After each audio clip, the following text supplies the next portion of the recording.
आज की मूवी रेमिसेंस में हम देखेंगे कि कैसे फ्यूचर में ह्यूमंस एक मशीन का यूज करके अपनी मेमोरीज को बार बार जी सकते हैं, लेकिन बार बार ऐसा करने की वजह से क्या क्या प्रॉब्लम्स उन्हें फेस करनी पड़ती है, हम ये भी जानेंगे। ये कहानी फ्यूचर की है जब क्लाइमेट चेंजेस की वजह से समंदर का पानी इतना बढ़ गया कि वो शहरों में भर गया और दिन के टाइम भी टेम्परेचर काफी बढ़ने लगा। लेकिन इसकी वजह से भी ह्यूमंस ने अपने कामों को बंद नहीं किया और दिन की जगह रात में अपने बिजनेसेस और बाकी काम को कंटिन्यू करना शुरू किया। गरीबी भी काफी बढ़ने लगी, जिस वजह से लोग बोट्स पर रहने के लिए मजबूर हो गए। लोगों की लाइफ इतनी डिप्रेसिंग हो गई थी कि वो लोग अपनी पुरानी लाइफ को जीने के लिए काफी डेस्परेट हो गए थे। यही से हमारी मुलाकात होती है निक और एमिली से, जो कि एक्स सोल्जर्स है। उन लोगों ने काफी यूनिक बिजनेस शुरू किया जिसे रेमिसेंस टैंक कहते हैं। इस टेक्नोलॉजी का यूज करके कोई भी ह्यूमन अपनी पुरानी और मनचाही मेमोरीज को दोबारा से जी सकता है। सिर्फ इतना ही नहीं, निक तो उन मेमोरीज को एक होलोग्राफिक फॉर्म में भी दिखा सकता है। हम देखते हैं कि निक के आर्मी का एक दोस्त जिसका नाम हैंक है, रेमिसेंस मशीन को यूज करने आता है। निक उसे उसकी 13 साल पुरानी यादों में बेचता है, जहां हैंक अपने पेट डॉग के साथ खेलता है। निक बताता है कि एक पावरफुल दवाई का यूज करके लोग अपनी मेमोरीज को अपने हेड में ही जी सकते हैं, लेकिन उन्हें यह एक्सपीरियंस बिल्कुल सच की तरह लगेगा। लेकिन निक ये भी कहता है कि ऐसे बार बार अपनी मेमोरीज को जीना एक बहुत डेंजरस एडिक्शन भी है, जिससे ह्यूमंस अपने पास्ट में बार बार जीने की वजह से अपना प्रेजेंट खोने लगेंगे। निक अपने सभी क्लाइंट्स की मेमोरीज को सेव करके ड्राइव्स में रखा करता था, जिससे ये पता चलता है कि इस सर्विस में और ज्यादा रिस्क है। उस रात जब निक और एमिली मशीन को शट डाउन करके जाने ही वाले थे कि तभी मे नाम की एक न्यू कस्टमर आती है, जो उनसे हेल्प मांगती है कि उसके घर की चाबी कहीं खो गई है और वो उस मशीन का यूज करके कीज ढूंढना चाहती है। निक उसे देखते ही उसके प्यार में गिरकर जैसे खो ही जाता है। एमिली उसे मना करते हुए कहती है कि काफी देर हो चुकी है, लेकिन निक उसकी हेल्प करने को कहता है। निक मे को मशीन में लेटाता है और उसके मॉर्निंग की मेमोरी में जाता है। निक मे की मेमोरी से उसके रूम की डिटेल्स देखता है। एमिली उसे बताती है कि मे ने अपनी कीज ड्रेसिंग रूम में ही गिरा दी थी। चाबी मिल जाने के बाद भी निक मे की मेमोरी को देखना कंटिन्यू रखता है, जहां उसे पता चलता है कि मे एक क्लब में सिंगर है। सेशन खत्म होने के बाद मे तो चली जाती है, लेकिन उसके इयररिंग्स यही रह जाती है। निक मे की इयररिंग्स वापस करने के लिए उस क्लब में पहुंचता है जहां वो सिंगिंग करती है। मे वहां पर गाना गा रही थी। उसकी परफॉर्मेंस खत्म होने के बाद वो निक से मिलती है, जो उसकी इयररिंग्स वापस करता है और उन दोनों के बीच कन्वर्सेशन होती है। इसके बाद वो दोनों मे के अपार्टमेंट जाते हैं, जहां दोनों इंटीमेट होते हैं। फिर हम देखते हैं कि दोनों रूफ पर बैठे प्यार भरी बातें कर रहे थे, जहां मे निक से पूछती है कि वो खुद कभी टैंक का यूज क्यों नहीं करता, जिस पर निक कहता है कि मेमोरीज को जितना कम से कम जिया जाए उतना ठीक होता है। अचानक हम देखते हैं कि निक रेमिसेंस मशीन में से उठता है, जिससे हमें पता चलता है कि अभी तक हम निक की मेमोरी देख रहे थे। एमिली उसे जबरदस्ती मशीन से उठाती है और हमें पता चलता है कि मे अचानक ही कुछ महीने पहले निक की लाइफ से गायब हो गई और उसकी तलाश करने के लिए ही निक बार बार मशीन का यूज करके अपनी मेमोरीज में एक क्लू ढूंढ रहा है। मे की तलाश करने के लिए निक बार बार उसके क्लब जाकर उसके बारे में पूछताछ करता है और कभी उसके फ्रेंड से भी उसके बारे में पूछता, लेकिन उसे मे के बारे में कुछ पता नहीं चला। इसलिए वो दोबारा से मे के साथ स्पेंड की हुई मेमोरीज में वापस जाता। एक दिन जब वो मशीन के अंदर था तो अचानक डोर पर आकर कोई नॉक करता है, जिससे उसका फ्लो टूट जाता है और गुस्से में दरवाजा खोलकर बाहर जाता है, लेकिन उसे वहां कोई नहीं मिलता। लेकिन उसे जमीन पर इयररिंग्स पड़ी हुई मिलती है। वो समझ जाता है कि ये इयररिंग्स उसकी एक्स गर्लफ्रेंड मे की है। वो इस बारे में एमिली को बताता है, लेकिन एमिली उसकी बात को इग्नोर करती है। इसके बाद वो दोनों पुलिस के साथ मिलकर माइल्स नाम के क्रिमिनल की मेमोरीज में कुछ ढूंढने जाते हैं।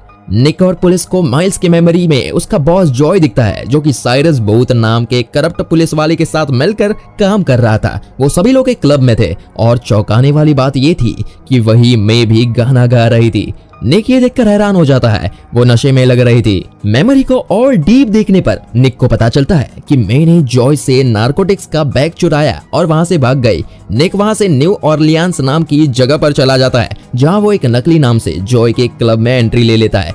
वो जॉय से बात करता है, लेकिन जॉय उसका झूठ पकड़ लेता है और अपने आदमियों को उसे मारने का ऑर्डर देता है। निक फाइनली कन्फेस करता है कि वो मे को ढूंढने के लिए यहाँ पर आया है। जॉय उसे बताता है कि जब से मे ने उसके नारकोटिक चुराए है, तब से उसे नहीं पता कि वो कहाँ है। वो निक को डुबा करके मारने का ऑर्डर देता है। निक को एक्वेरियम में डुबाया जाने लगता है, लेकिन तभी एमिली वहां पर पहुंचती है और उन्हें शूट करने लगती है। वो ऑलमोस्ट सभी को मार गिराती है और फाइनली जॉय को भी शूट करके मार देती है और निक को बचा लेती है। इसके बाद दोनों मियामी पहुंचते हैं, जहां निक एमिली से कहता है कि उसे कुछ भी समझ नहीं आ रहा। कि आखिर हुआ क्या है। उसे लगता है कि मे उससे प्यार नहीं करती थी और सिर्फ उसके पास कुछ चुराने के लिए उसने उससे प्यार का झूठा नाटक किया।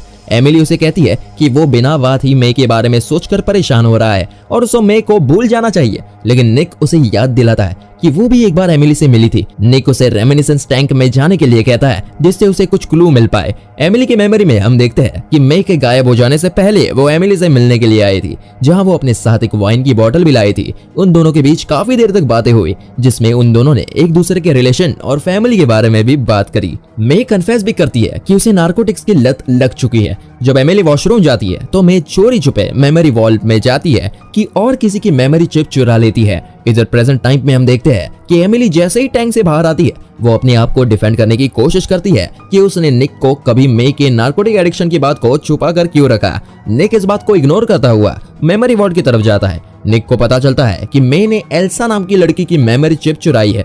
एल्सा उनकी एक रेगुलर क्लाइंट जो खुद भी काफी हफ्तों से लापता है। अगले दिन निक एल्सा की तलाश में निकल पड़ता है क्योंकि उसे लगता है कि अगर उसने एल्सा का पता लगा लिया तो उसे मे के बारे में भी पता चल जाएगा।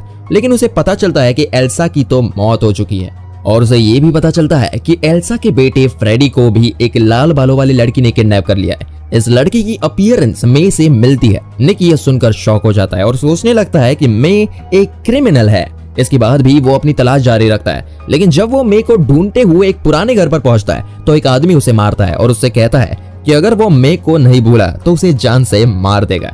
निक अपने ऑफिस पहुंचकर अपनी मेमोरी में जाकर इस आदमी के बारे में पता लगाता है। गौर से देखने पर उसे पता चलता है कि ये आदमी और कोई नहीं बल्कि वही करप्ट ऑफिसर साइरस है जो जॉय के लिए काम किया करता था। उसके बारे में पता लगाने के लिए निक और एमिली पुलिस स्टेशन जाते हैं, लेकिन लोगों के क्राउड की वजह से वो रास्ते में ही रुक जाते हैं। निक को पता चलता है कि साइलवन नाम के अमीर बिजनेसमैन की डेथ हो चुकी है। अब उसकी विडो वाइफ तमारा और उसके बेटे सेबेस्टियन को बाहर ले जाया जा रहा था। निक तमारा को देखकर पहचान जाता है कि ये तो उसकी पुरानी क्लाइंट है जो खुद भी कभी रेमिसेंस टैंक को यूज करने आती थी। वो वापस अपने ऑफिस जाकर तमारा की मेमोरी प्ले करता है, जहां वो देखता है कि वो अपने हस्बैंड साइलवान के साथ डांस कर रही थी। वो इसी के साथ एल्सा की मेमोरी भी प्ले करता है, जिसमें वो देखता है कि एल्सा अपने रिच बॉयफ्रेंड के साथ टाइम स्पेंड कर रही थी। निक दोनों क्लिप्स को ठीक से ऑब्जर्व करता है और उसे उस आदमी की आवाज सुनकर पता चलता है कि ये आदमी और कोई नहीं बल्कि तमारा का हस्बैंड है जिसका अफेयर एल्सा के साथ चल रहा था। इसका मतलब है कि फ्रेडी जिसे मे ने किडनैप किया वो एल्सा और सलमान का नाजायज बेटा है। निक समझ जाता है कि सलमान के रियल बेटे सेबेस्टियन ने साइरस को हायर किया जिससे वो एल्सा और उसके बेटे फ्रेडी को जान से मार सके ताकि उसे अपने फादर की सारी प्रॉपर्टी मिल जाए। इस सब के बाद निक एक गन लेकर अपने ऑफिस से निकल जाता है। अगले सीन में हम देखते हैं कि निक गुस्से में तमारा के घर पर पहुंचता है। वहां पर निक को एक डांसर समझ लिया जाता है और तमारा उसके साथ डांस करने लगती है।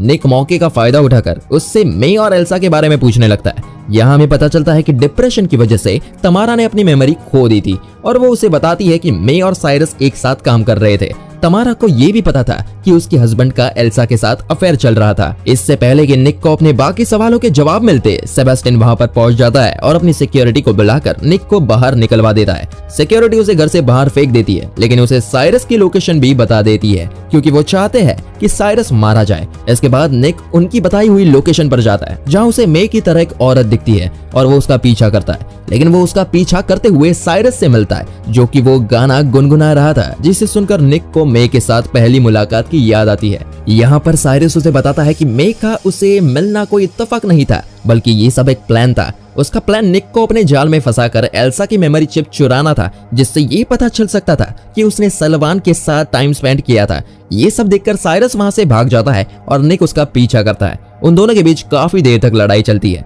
वो दोनों पानी के नीचे भी लड़ते हैं, लेकिन आखिर में निक साइरस पर हावी हो जाता है और उसे अपने ऑफिस ले जाकर रेमिसेंस टैंक में डाल देता है। साइरस की मेमोरीज देखकर निक को पता चलता है कि निक और मे का रिलेशन सिर्फ एक झूठ पर बना था। वो साइरस के लिए काम करती थी और उसके प्लान को अंजाम देने के लिए उसने निक के साथ प्यार का नाटक किया। ये सब देखकर निक काफी टूट जाता है। उसे लगा था कि मे उसकी सोलमेट है, लेकिन उसकी दूसरी मेमोरी में निक देखता है कि साइरस ने ही एल्सा को मारा था। मे ने उसे एल्सा को मारते हुए देख लिया था, इसलिए वो फ्रेडी को बचाने के लिए उसे वहां से लेकर किसी अननोन लोकेशन पर चली गई। जब निक साइरस से उसकी मे के साथ लास्ट मेमोरी के बारे में पूछता है तो निक देखता है कि मे निक से मिलने के लिए उसके ऑफिस के बाहर आई थी और उसने डोर पर नॉक भी किया था, लेकिन साइरस उसे वहां से लेकर चला गया था। निक उसका पता लगा ले इसलिए उसने अपनी इयररिंग्स भी वहां पर फेंक दी थी। निक ये देखकर और टूट जाता है कि मे ने उससे मिलने की कोशिश भी की थी, इसका मतलब है कि मे उससे प्यार करती है। निक गुस्से में साइरस से पूछता है कि उसने मे के साथ क्या किया, तो उसकी मेमोरी में वो सीन दिखाया जाता है जब वो मे को टॉर्चर कर रहा था। साइरस मे से फ्रेडी की लोकेशन पूछने की कोशिश करता है और उसे नार्कोटिक का ओवरडोज देता है। मे जानती थी कि निक एक दिन साइरस को पकड़ लेगा, इसलिए उसने इनडायरेक्टली निक से बात की। मे ने होलोग्राम पर ही बताया कि वो निक से कितना प्यार करती है और ये भी हिंट दिया कि फ्रेडी को उसने कहां छुपा रखा है। मे ने ये सब बातें उस समय साइरस के सामने कही थी ताकि साइरस की मेमोरीज देखने पर निक को उसके दिल की बात पता चल पाए। निक काफी खुश होता है ये जानकर कि मे ने कभी उससे झूठा प्यार नहीं किया, लेकिन उसकी खुशी ज्यादा देर तक नहीं रहती। निक देखता है कि साइरस ने मे से सच निकलवाने की काफी कोशिश की और इसके प्रेशर में आकर मे ने खुद की जान ली। ये देखकर निक काफी गुस्से में आ जाता है और रिवेंज लेने का डिसाइड करता है। वो साइरस को अपनी सबसे बुरी मेमोरी याद करने को कहता है और उसे बार बार जीने को कहता है। इस मेमोरी में हम देखते हैं कि जॉय के आदमियों ने पनिशमेंट के तौर पर साइरस का चेहरा जला दिया था। निक इतने से सेटिस्फाई नहीं होता तो वो साइरस की इस भयानक मेमोरी का वोल्टेज बढ़ा देता है, जिससे साइरस टैंक में ही मर जाता है। इसके बाद निक साइलवान के घर जाता है और सेबेस्टियन को कन्फ्रंट करते हुए कहता है कि उसने अपने फादर की प्रॉपर्टी के लिए एल्सा का मर्डर करवाया। वो उससे ये भी बताता है कि वो जानता है कि उसे उसके फादर के एल्सा के साथ अफेयर के बारे में सब पता है। सेबेस्टियन ये सुनकर हैरान हो जाता है और निक को शूट करने की कोशिश करता है, लेकिन उसमें इतनी हिम्मत नहीं थी, इसलिए वो खुद को ही शूट करने का डिसाइड करता है। लेकिन तभी तमारा वहां आ जाती है और उसे शांत करवाती है। अब सब कुछ सॉल्व हो चुका था तो निक एमिली के पास जाकर अपने सभी क्राइम्स कन्फेस करता है और उसे मे के बारे में सारी सच्चाई बताता है। वो एमिली को समझाता है कि लाइफ बहुत छोटी है और उसे अपनी फैमिली के पास वापस जाकर अपनी लाइफ जीनी चाहिए। आखिरी सीन में हम देखते हैं कि निक रेमिसेंस टैंक में लेटा हुआ है और वो मे के साथ स्पेंड किए हुए हर एक मोमेंट को बार बार जीता है, जहां वो दोनों एक दूसरे से अपने प्यार का इजहार करते हैं। काफी साल बीत जाते हैं जहां एमिली अपनी ग्रैंडडॉटर के साथ टैंक के पास आती है, जहां हम देखते हैं कि निक अब बूढ़ा हो चुका था, लेकिन आज भी वो अपनी मेमोरी को जी रहा था। एमिली उसके लिए फ्लावर्स लेकर आती है। एंडिंग में हमें ये मूवी एक मैसेज देता है कि पास्ट को बार बार जीना डेंजरस हो सकता है, इससे बेहतर है कि हम प्रेजेंट को जिए और आगे बढ़ते रहे। और इसी के साथ ये मूवी यही खत्म होती है। अगर आपको ये मूवी पसंद आई हो तो वीडियो को एक लाइक जरूर करें।